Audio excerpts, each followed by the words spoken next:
welcomed in this corner. I'm James Smith from Mandalay Bay, where they've pretty much broken everything down. And the Krusher, Sergey Kovalev, broke down and knocked out Nadjib Mohammedi in round number 3, elevating himself to the pound-for-pound number 3 fighter by yours truly. After the fight, post-fight reaction. Congratulations on the win. Thank you very much. What I liked about the finish of the fight, you were landing that right hand from the beginning, but you finished the fight with the straight left. Talk about that finishing shot, the straight left, that put him out. I think so that I finished right hand. No, it was a straight left. Yeah, straight left. Even I didn't know. Even no, even really, I didn't understand what my punch hurt him, because like it was like a very fast, you know. I even didn't understand. I just saw that he touched the floor, and like I see that it should be to stop the fight. Even though you dominated, he's kind of difficult to fight, isn't he? Because he's all over the place, isn't he? A lot of movement. Yeah, a lot of movements. I tried to I tried to boxing more, you know. I didn't. My goal didn't was to make a knockout, you know. Like just I tried to make a fight like 7-8 rounds, you know. And after this, if fight gonna be boring, like I should to push me myself and make a great cure. John, grade Sergey's quick performance tonight. I give him a B, like a B plus. You know, I just had to tell him, I was talking about how I liked how he finished with that straight left, which was kind of like the shot that Douglas finished Tyson with, and he thought it was a right. He didn't even know that it was the left at the end because the right was so effective. Going into this fight, did you plan on the left being an important weapon, not just the jab, the straight left, because that's an unusual shot?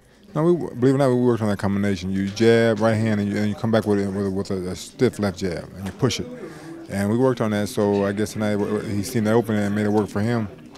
He's an interesting fighter, and he's very intelligent. So, you know, I knew the fight.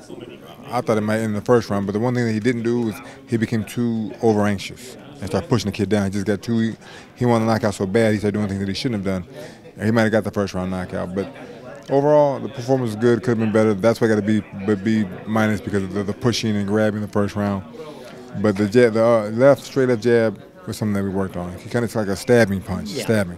Yeah, Mike McCallum likes to use that reference of stabbing a guy. It's an old school reference. You know, one of the things I like about him so much too, I got him as my number 3 fighter in the world. Floyd number 1, Andre 2, and Sergey number 3 right now. But one thing I like, sometimes guys with power, you don't constantly see improvement, but every time out, and I think this has a lot to do with you being a great trainer and him listening. Talk about the importance of a fighter that is willing to listen, even though he has that great power. Yes. Listen, the fact that he does listen is a wonderful, wonderful attribute that he has.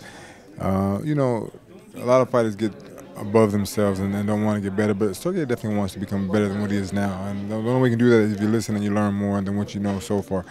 And like I told him, for this next fight, there's 3 other things that I want to work with him on. I won't disclose them now, but that'll make him a better fighter. You know, he's definitely in the gym and he wants to learn, and he doesn't want to rest on his laurels of what he's done so far.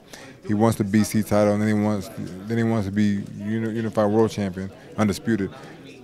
And even at that point, I think he just wants to be champion. For him, he loves the fact that he's champion. That's his dream, and since he's now living that, I don't think he wants to give that up.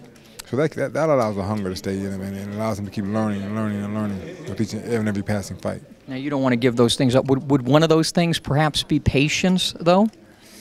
No, we just talk. Every fight I preach that to him. But no, that's not it. But you know, listen, we're definitely going to talk about that also, because had he had more patience, I think he'd have gotten Nadjib out in the first round because he had him hurt. And where would you grade him? Not tonight, but overall, in 1 to 10, with 10 being him at his prime. How much more improvement can we see? Because I still think we can see improvement from him. You know, from 1 to 10, I give him like a 7.5. Mm-hmm. There's still room for improvement, and I think he needs to improve just a little bit more to be the best all-around fighter that he can be. There's definitely room for improvement. Certain things, like I said, I seen in camp that I didn't like, but I didn't want to change him for this fight. But now that this fight's over with and we're going to the next phase, there's things we have to work on to make him become better than he is today. One of the best trainers in all of boxing and a great teacher, John David Jackson. Great to see you. Congratulations on another win. Thank you very much. I appreciate it. It's always a pleasure talking to you, and I look forward to talking to you in the future more about better victories as this. And Sergey wins another impressive performance. I have him the number 3 pound-for-pound fighter in the world behind Mayweather and Andre Ward. We'll get to Ward, but what is special about Sergey other than his tremendous punching power? Every fight, he becoming better and better. He becoming disciplined. His performance, his preparation, and as well, he's a good human being, good father, good family man, good husband. So it's not just a boxer. From your perspective, obviously you have the promotional team, you're the manager. How difficult, though, is it to make fights for him, with him being such a devastating puncher? Well, it was, tell you the truth, in the beginning it was more difficult to make him fights, but right now people who stepping in the ring, they're thinking they can beat Kovalev and they can grab from him 3 titles. So basically today, if a guy is not scared, it's easy to make a fight. It's not difficult, absolutely. There's only one fight that's very difficult to make, and that's with a guy who doesn't want to fight him in Stevenson. Is that something that's on the back burner? Are you really trying to still make that fight, or is it obvious that the machinations to make it are just too difficult right now and you go on maybe to an Andre Ward? As Sergey told, he's interesting. The most biggest goal of his is to grab all 4 titles. And then, you know, Andre Ward, we can talk about Andre Ward when he will come to 175 division, because right now he's fighting Golovkin, which is maybe Golovkin going to come up to 168. If Andre Ward going to be willing to come to 175 division, of course he will have to fight Kovalev if he wants to put his name. As I can see today, not a single fight going at 175 division without name Sergey Kovalev.